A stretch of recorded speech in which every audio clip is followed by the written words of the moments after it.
इधर western disturbance के असर से उत्तर पश्चिम भारत में बारिश और थंडर स्टॉर्मर की संभावनाएं बरसी गई है, जिससे कि दिल्ली एनसीआर में तापमान 40 डिग्री तक रहेगा।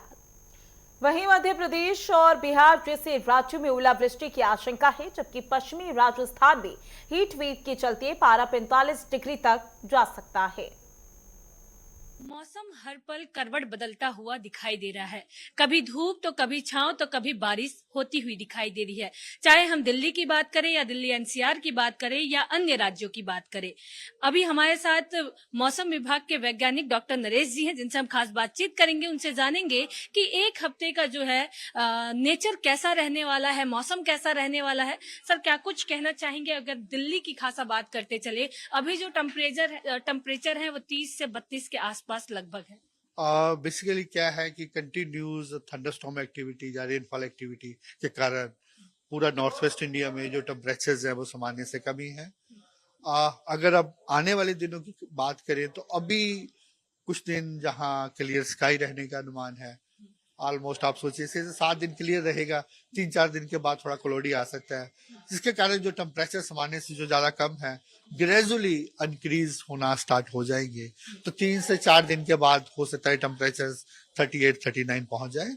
फिर भी वो भी प्लेजेंट है, सच इतने जितना मई में टेम्परेचर होते हैं उस तरह के नहीं है। और लेकिन जब जो वेस्टर्न डिस्टर्बेंस 10 से प्रभाव करेगा तो 10 को तो इसका प्रभाव मेजरली जम्मू कश्मीर में रहेगा। 11 तारीख से 11, 12, 13 जे इसका जो प्रभाव है वो हिमालय में रहने का अनुमान है, जम्मू कश्मीर, हिमाचल, उत्तराखंड। उसके साथ ही प्लेन्स में भी हल्का फुल्का रेनफॉल, थंडरस्टॉर्म एक्टिविटी 11, 12, 13, 14 को रहने का अनुमान है। सर, कहाँ कहाँ वेस्टर्न डिस्टर्बेंस हो सकते हैं? क्या दिल्ली में फिर से बारिश हो सकती है? दिल्ली में अभी हमारा ऐसा अनुमान नहीं है कि थोड़ा 3-4 दिन के बाद थंडरी डेवलपमेंट हो सकता है। ऐसा हम कोई वेदर एक्सपेक्ट नहीं कर रहे। सर, मई का महीना है, जिस तरीके से पिछले महीने देखा गया कि 40-42 डिग्री सेल्सियस जो है वो तापमान पहुंचता हुआ दिखाई दिया, तो क्या मई महीने में इससे भी ज्यादा टेम्परेचर हाई होगा? देखिए, एनसीआर दिल्ली में तो अभी हम इतना एक्सपेक्ट नहीं कर रहे। एट द मोस्ट वही है, टेम्परेचर 40 के पास रहने का अनुमान है, वो भी थोड़ा सामान्य से कम रहेंगे। अभी जो टेम्परेचर रहेगा थोड़ा बढ़ेगा, राजस्थान में बढ़ सकता है, स्पेसिफिकली वेस्ट राजस्थान। वहां एक आधा स्टेशन 45 डिग्री के पास है, तो आने वाले वहां कुछ दिन हीट वेव कंडीशंस रह सकती हैं। और बाकी हिस्सों में ऐसा हम सामान्य ही एक्सपेक्ट कर रहे हैं। सर, वही पहाड़ी क्षेत्रों के बारे में अगर बात कर लें, बिहार साइड की बात कर लें, दिल्ली एनसीआर, उत्तर प्रदेश की बात कर लें, तो वहां पे किस प्रकार का टेम्परेचर रहने वाला है? वहां भी टेम्परेचर, वहां भी हम रेनफॉल एक्टिविटी एक्सपेक्ट कर रहे हैं, तो टेम्परेचर वहां भी सामान्य से कम ही रहेगा। हमसे बातचीत करने के लिए बहुत बहुत धन्यवाद।